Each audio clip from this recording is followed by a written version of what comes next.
Once upon a time, in a verdant forest where trees whispered secrets to the wind and streams hummed sweet melodies, lived a little bunny named Benny.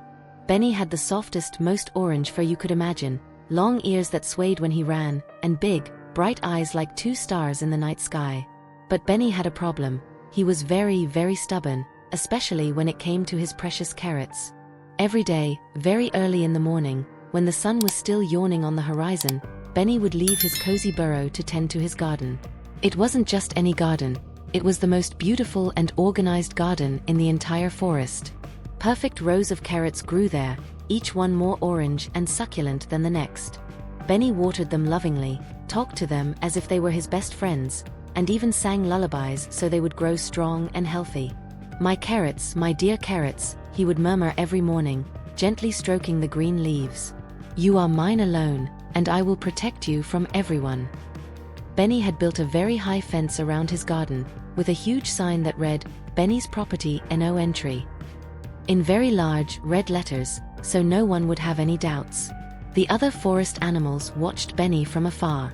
There was Lily, the clever squirrel who lived in the tallest oak tree, Thomas, the gentle hedgehog who always helped those in need, Luna, the wise owl who knew all the forest's secrets, and many other little creatures who lived in harmony, sharing fruits, seeds, and stories.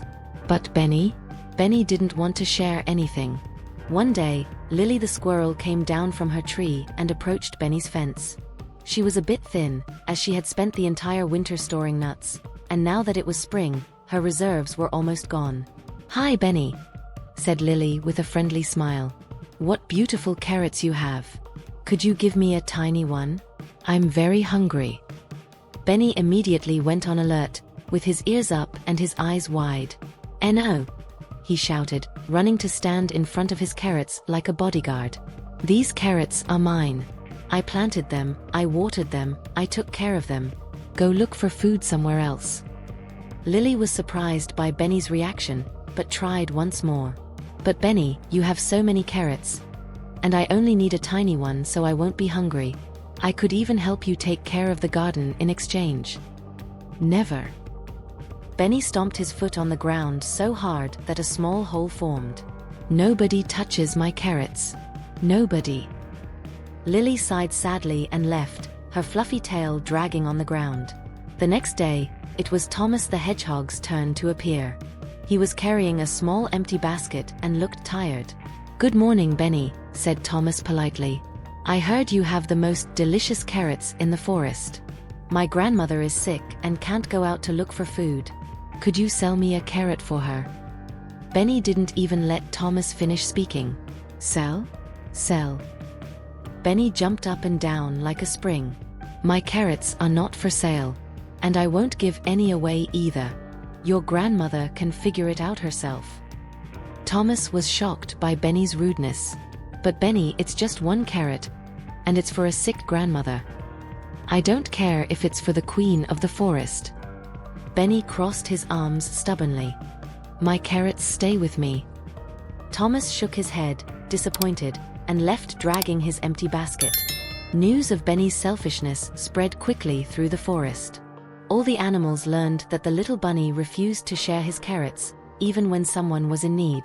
"What a selfish rabbit," murmured Mama Owl Luna to her little ones.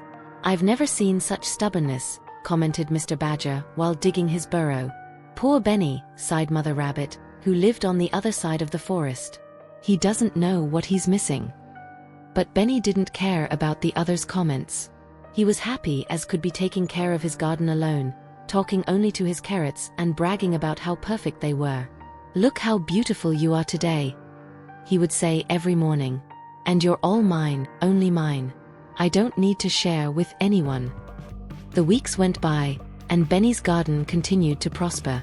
His carrots grew bigger and bigger, some becoming so large they looked like small orange sticks. Benny was too proud of himself. But then, one morning, Benny woke up and noticed something was wrong. Very wrong. When he left his burrow, he saw that some of his carrot plants had yellowed and wilted leaves. The next day, more plants were sick. And on the third day, it was clear that a plague was attacking his precious garden. "No, no, no." Benny ran back and forth, desperate. "My carrots. What's happening to you?" He tried everything: watered more, watered less, talked to the plants, even sang louder lullabies. But nothing worked. The plague continued to spread. Desperate, Benny finally decided to ask for help. He ran to the tree where Luna, the wise owl, lived. "Luna, Luna," he shouted, looking up. "I need your help. My carrots are dying." Luna slowly descended from her branch, her big, wise eyes fixed on Benny. "Hello, Benny," she said calmly. "I heard you're having problems in your garden." "Yes. It's a terrible plague. Do you know how to cure my carrots?" Luna thought for a moment before answering. "I do, Benny. But curing a garden attacked by pests isn't a job for one person alone. It needs many hands helping, many eyes watching, many heads thinking together." Benny swallowed hard. "What do you mean by that?" Lily, the squirrel, knows all the medicinal plants in the forest. She knows which leaves can ward off pests. Thomas, the hedgehog, is an expert at working the soil and knows how to strengthen plant roots. Mr. Badger knows all the insects that can help or harm a garden. And Mother Rabbit knows gardening secrets she learned from her grandmother. Benny felt a lump in his throat. But I was rude to them. Nobody will want to help me." Luna tilted her head wisely. "You never know, Benny. Sometimes, friends are more generous to us than we deserve. But you need to be willing to change." "Change how?" "You need to learn to share, Benny. Not just your carrots, but also the work, the responsibilities, and the fruits of your effort. A garden tended with love by many hands produces much more than a garden guarded with selfishness by one person alone."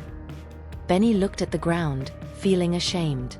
For the first time, he realized how selfish and rude he had been to his neighbors. "But what if they don't want to help me? What if they're angry with me?" "There's only one way to find out," Luna smiled gently. With his heart heavy, Benny went to look for Lily. He found her in the oak tree, organizing her nuts for the next winter. "Lily," he called timidly. "Can I talk to you?" Lily came down from the tree, curious. I wanted to apologize," Benny began, looking at his paws. "I was very rude to you when you asked for a carrot. And now my carrots are sick, and Luna said you know medicinal plants that can help." Lily was surprised, but smiled. "Of course, Benny. I'd be happy to help. Let's take a look at your garden." When they arrived at the garden, Lily carefully examined the sick plants. "Ah, I know what this is," she exclaimed. "It's an aphid infestation. But I have the perfect solution. There's a plant called wild mint that grows near the stream. If we make a tea with its leaves and spray it on the carrots, the aphids will go away." "Really?" Benny felt hopeful. "Can you show me where to find this plant?" "I can. But we'll need Thomas's help to prepare the soil after the aphids are gone. He knows how to strengthen the earth." Benny swallowed hard. "Thomas. I was rude to him too." "Let's look for him together," suggested Lily with an encouraging smile. They found Thomas helping his grandmother in her garden. When he saw Benny approaching, Thomas was a bit suspicious. "Thomas," Benny said, gathering all his courage. "I came to apologize. I was very rude when you asked for a carrot for your grandmother. It wasn't right. And now I need your help." Benny told about the plague and how Luna had said he needed everyone's help. Thomas listened to everything attentively and, to Benny's surprise, smiled. "Of course I'll help, Benny. My grandmother always taught me that we should help our neighbors, even when they haven't been kind to us." Thomas's grandmother, a very old hedgehog with little glasses, waved from the window. "Thomas is right, young rabbit. And when your garden is cured, you should remember to always share your carrots with those who need them." In the following days, all the forest animals came together to help Benny. Lily collected the wild mint and taught Benny how to make the special tea. Thomas worked the soil, adding natural compounds to strengthen it. Mr. Badger brought special ladybugs that eat aphids. Mother Rabbit shared gardening secrets that her family had kept for generations. Even the little birds helped, eating the harmful insects and singing cheerful songs to brighten the work. Benny was amazed. He had never seen so much generosity and teamwork. And most surprising, working together with others was much more fun than working alone. "Why are you helping me?" he asked one morning while everyone was working in the garden. "I was so rude to you." "Because we're a community, Benny," answered Luna, who had come to supervise the work. "When one of us needs help, everyone helps. That's how true friendship works." "And besides," added Lily, "working together is much more enjoyable. We can talk, tell stories, and laugh while we take care of the garden." Soon, Benny's garden was completely cured. The carrots not only survived the plague but grew bigger and more delicious than ever. The garden was more beautiful than it had ever been. But Benny had learned something much more valuable than how to take care of carrots. He had learned the value of friendship and generosity. On the day of the first harvest after the garden was cured, Benny did something that surprised everyone. He tore down the fence that surrounded his garden and pulled up the sign that said "No entry." "Come everyone," he shouted to the entire forest. "Let's harvest the carrots together." All the animals gathered, curious and happy. Benny had a huge smile on his face. "I want to apologize to all of you," he said, climbing on a small log so everyone could see him. "I was selfish and stubborn. I learned that things get much better when we share. So, starting today, this garden belongs to all of us." The animals applauded and celebrated. Lily jumped with joy, Thomas smiled proudly, and Luna nodded approvingly with her big wings. "But there's one condition," Benny continued with a mischievous smile. "Everyone who wants carrots has to help take care of the garden. Let's work together." "Deal!" everyone shouted in chorus. From that day on, the garden became the busiest place in the forest. Every morning, the animals would gather to tend the plants, chat, and have fun together. Benny taught everything he knew about gardening, and the other animals shared their own knowledge. Soon, the garden didn't have just carrots. Lily planted a nut area, Thomas brought sunflower seeds for his grandmother, Luna suggested medicinal herbs, and Mother Rabbit planted crisp lettuce. The community garden produced much more food than Benny's individual garden had ever produced. And best of all, there was always enough food for everyone, including some to save for winter and to help any animal in need. Benny discovered that sharing his carrots didn't mean having less, it meant having more. More friends, more help, more laughter, more stories, and much more joy. Every afternoon, when the work in the garden was finished, the animals would sit in a circle to share their carrots and tell stories. Benny would always say, "You know what? These carrots taste much better now that they're ours, not just mine." And they really did. The carrots grown with love by many hands and shared with generosity were the sweetest they had ever tasted. One day, a visiting little bunny passed through the forest.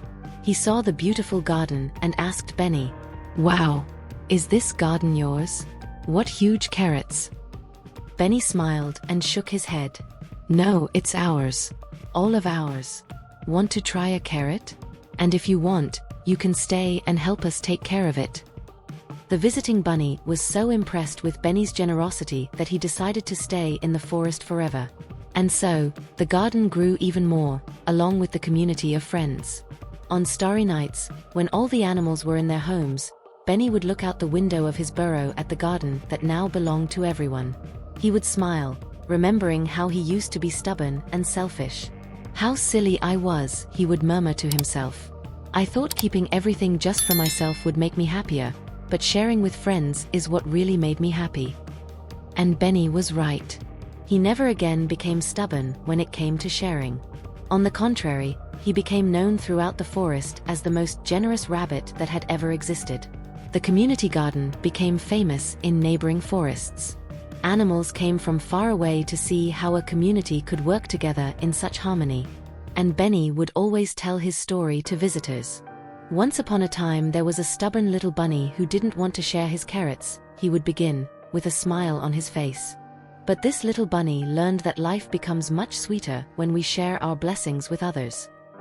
And so, Benny lived happily ever after, surrounded by true friends and with his heart full of joy, a joy that only comes when we learn to share what we have that's best. The end. Moral of the story: true happiness comes when we share our blessings with others. Working together and being generous brings us much more joy than keeping everything just for ourselves.